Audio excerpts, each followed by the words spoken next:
വക്കീലിന് വേറെ പണിയൊന്നുമില്ലേ? ആയ കാലത്ത് 4 കാശുണ്ടാക്കുന്നതിന് പകരം ജനസേവനം നടത്താൻ ഇറങ്ങിയിരിക്കുന്നു.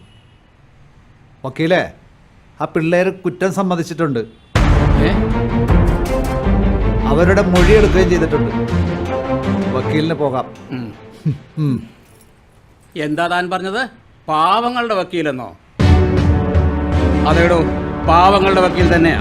പണം തന്നാൽ ഏത് ചെറ്റയ്ക്കും വീടുപണി ചെയ്യുന്ന തന്നെക്കാൾ ഏതളവ് പോലും കൊണ്ട് തൂക്കിയാലും ഒരു പടി മുന്നിൽ ഈ പാവങ്ങളുടെ വക്കീൽ തന്നെയാണോ.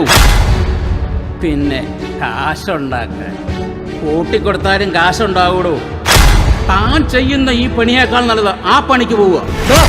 മിണ്ടിപ്പോരുത്. പിന്നെ താൻ പറഞ്ഞ ജനസേവനം, ശരിയായ ജനസേവനം തറവാട്ടിൽ പിറന്നവർക്ക് പറഞ്ഞിട്ടുള്ളതാണോ? വഴി പിടിച്ചവന്മാർക്ക് പറഞ്ഞിട്ടില്ലത്. അപ്പം വരട്ടെ SI സാറേ.